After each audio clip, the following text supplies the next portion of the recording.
The expansion creates a new area called the Marketplace. We have the Masterforge deck, Masterforge row, which is made up of cards from the Masterforge deck. We have a trait deck, and each player receives a reference card. The reference cards have some new language on them. They replace the old player turn cards. We have a new player turn. For any of the cards that I show you in the video, I'll put the newest card up in the corner, left or right. These are older prototypes. They may be a little different than what you see. So on phase 2, we have new equipment cards that need to be completed. So they'll be completed on phase 2 with the guild cards. Contracts are completed immediately when guild cards are completed. We have an auction on phase 3. You can auction 1 card per turn from your hand, and it's optional, so you can perform the action if you want to or not. Actions have moved to phase 4, and then phase 5 is now the draw phase. To receive and to get Masterforge cards, you need to give up draws. Think of draws as a currency. You need to give up those draws to be able to pick up the Masterforge cards. So instead of drawing from the guild deck or the resource deck, you'll give up those draws and pick up these cards. So when you pick up a card, this card will move over and a new card will go out. If you pick up the last card, these cards will move all down and this card will get placed. If you only pick up resources and guild cards and you don't pick up a card from the Masterforge row, then at the end of your turn, you will get rid of the last card in the row, move the cards down, and then you'll put out a new card. Let's look at the back of the reference card. We have, and this is the discard area for the Masterforge cards. All the Masterforge cards have a draw value. So let's pick up this card here, and I'll show you on the screen.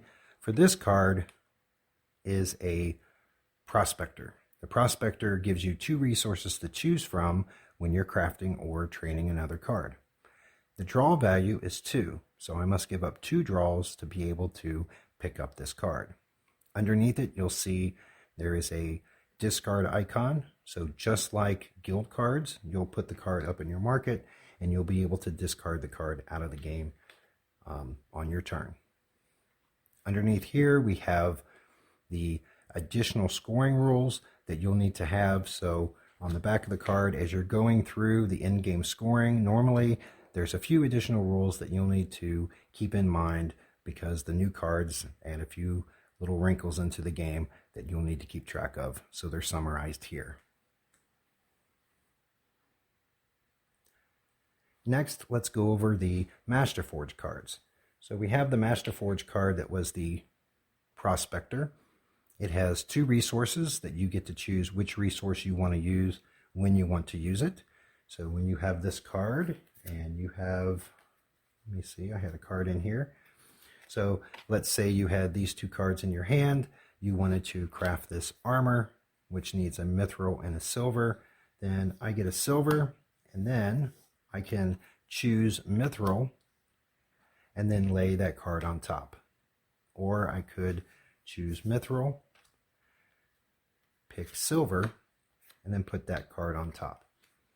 Wait a turn, and then on phase 2, when it completes, I would then turn in my money or turn in my cards for money, turn that in. I get 23 gold, the completed value, and this card goes to the discard pile. Another card that I can have is a contract. So I'm going to keep this here. If I picked up the contract, let's move these down.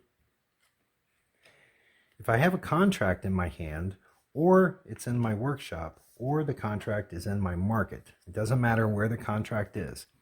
When an item is completed that matches the subtype on the card, then the contract will complete.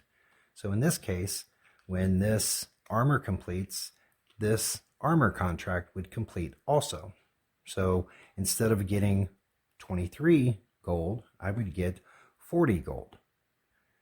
And there's another piece. I have armor craftsmanship. So if I have armor craftsmanship, then it says I get 20 more gold for every item or king's item with an armor subclass. So I get 20 gold. So I would add 20 gold upon that. So I'd get 23 plus 20 plus 20 more. So contracts only work with one card. So it's one card per contract. For traits, it's all the cards. So if you crafted 2 armor and you turn them in, you would get the bonus twice. But with contracts, you only get it once. Next, we have, pick one over here, we have the Griffin Trap. This is an equipment. Equipment cards are mostly cards that have resources that you need that are metal, but sometimes you'll see any gem or any rune. Equipment cards are going to function just like item cards. So just like an item card, you will need, I need a mithril and I need an iron. So let me find an iron. Might have one over here though. So if I have an iron mithril, and I already have it refined, I lay down the equipment card on top, I wait a turn, and then on phase 2, the equipment card completes, and then I would receive my 20 gold as the completed value. So let's dive deeper into the rules of the game. So let's start with the traits. Traits, they can move anytime, even on another player's turn. You can move a trait freely from one side to the next. You can move it to any free area or any area between the apprentice and the tool that's open.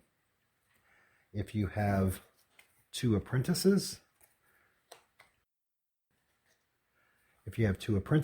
you would not be able to move the card. One of the actions you can actually take is to buy a trait. If you buy the trait, you would pay, and then you immediately put the card down. When you buy a trait, even if you have 6 cards in your hand, the card never goes to your hand. It immediately gets placed, so you can still buy a trait if you have 6 cards in your hand. You cannot move that card to fire. However, instead of playing the card down, there's a special action that allows me to fire an apprentice and lay down a trait. And if I didn't have this trait, then I could fire that apprentice and then put that trait down. And then as a free action, I could move this card. Another free action, I could move this card. You can only have 2 traits in the game.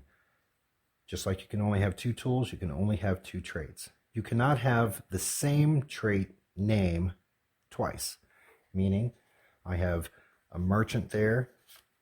I cannot have 2 merchants.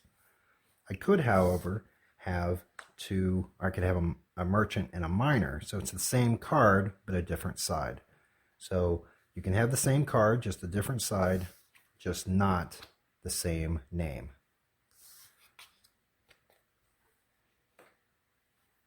If you like the other side of the card, you can flip the card. So you have, even though you might have 2 traits, there's 4 options. You can choose to flip a trait. You flip a trait by paying its flip cost. So for this armor craftsmanship, the flip cost is 10. I would pay 10 coins to the card, flip the card, and now I can use the back of the card, which means that now I can immediately complete armor. I could decide later in the game to flip it again, and I can do this as many times as I wish, and all I need to do is put the coins on the card. And the reason why we put the coins on the card is we may have created a king's item that used an ability that's on the trait, and we want to make sure we take note of that, and that's why the coins are on the card. These are not your coins. These coins go to the bank at the end of the game. Next, let's talk about the Masterforge cards. So we've talked about giving up draws. So let's go through that. So I have 2 cards in my hand. I have 4 draws. I do not have an apprentice that helps that gives me +1. So I can only have 6 cards in my hand. I can choose to get a Masterforge card, get resources, guild cards, or even get a card from another player. How do I do that? I give up my draws. So I get 4 draws. If I want to get this Griffin Trap, which is worth 2, I would take it, put it in my market or my workshop. There's no need to turn the card. You're in phase 5 anyway when you're drawing. So you can put that card here. That took up 2 of my draws. I have 2 more draws. I could pick up one of these cards and then pick up another Masterforge card, and then it moves down. It's as simple as giving up draws to be able to purchase your Masterforge cards. Next, let's talk about the auction. Other players may decide to auction off cards. So let's say that this player, let's call it player 2, she decides she's going to sell one of her cards. So let's say it's this card. She sells this gold and she sets the price at 10 gold for the gold resource. The next player would bid on it at 10. The next player decides, I want to get it, but they have to bid 3 higher than the previous player. So they bid 13. I bid 16. And then it goes around the table again until both players say, I don't want the card. I got it at 16. I would pay that player, and then I would take this card and I place it face down in my market, or I can place it face down in my workshop. This card does not count against my area limits. Now, most of the time the rules are going to stay the same, but there are a few exceptions with the expansion. So I got it face down. The next player, they decide they're going to sell a guild card. So they're going to sell this King's item. It's a low King's item, so they decide to sell it. They're going to sell it for 15. This player doesn't want to bid. I bid 15. The next player bids 18. Then I bid 21. And then they decide they're not going to bid. This player decides they're not going to bid. So I pay 21 to that player. Then I can take this card and put it in my market. I only have my workshop and my market, 1 card in each. If this player now decides to auction a card, I could not buy it because I don't have a place for them to, or for me to put an auction card. How does this work though? Auction cards can be turned over at any time. So even on another player's turn, I can turn over this card. I may want to keep the card. Maybe it's a rune and I want that rune for a King's item that I'm trying to make, and it leaves me a card down here I don't have to go searching for. So it gives you options in the game. So you can flip this card, and of course all resources are going to be unrefined when you turn them over. Same thing as if it was in the market and you turned it over, it would be unrefined. So I would turn this card over. I can turn that card over as long as I don't go over my area limit. So as long as I don't have, at this point, 7 cards down here, I could turn this card over. If I had 7 cards, I would not be able to. Same thing for the market. If I had 4 cards, I would not be able to turn this card. But since I only have 1, I decide I want to turn the card over. One thing I can't do is I can't swap or move these cards. Once these cards are put in your workshop or your market, they're going to stay there. The only thing you can do with them is turn them over. And as soon as they're turned over, they are now considered like a regular card in the game. So I just want to tell you make sure you know any special rules or any kind of nuanced things that you need to take care of or think about in the game. Just remember, when you buy a trait, you're not pulling it to your hand. You are immediately placing the card down, so you can do it with 6 cards in your hand. If you purchase it with draws from another player, it's going to stay on the table. It doesn't go to your hand. The same general rule of whatever's in the center of the table goes to your hand is the same, and whatever is on the table stays on the table. The only exception right now would be the trait card going to your tool area, or your apprentice area. For the last part of the video, let's go through the end of the game, and I will just set this up. And I need this card. And let's say I have a few cards here. And let's walk through the end of the game. I'll use the original in-game scoring card, but I also want to have the back of my reference card so I can follow along with the special rules. So at the end of the game, I will first, number 1, discard all the cards in the workshop and in my hand.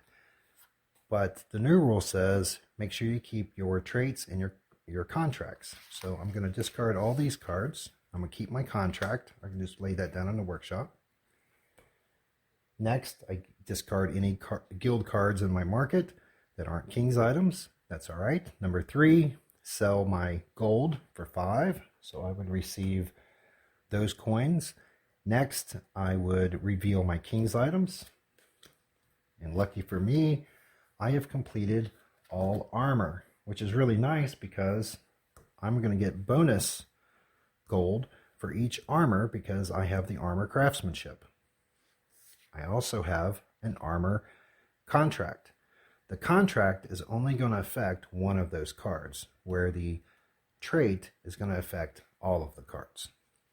So now we're going to do number 5, which is compare King's items. So you would get your bonuses, and it would go around the table.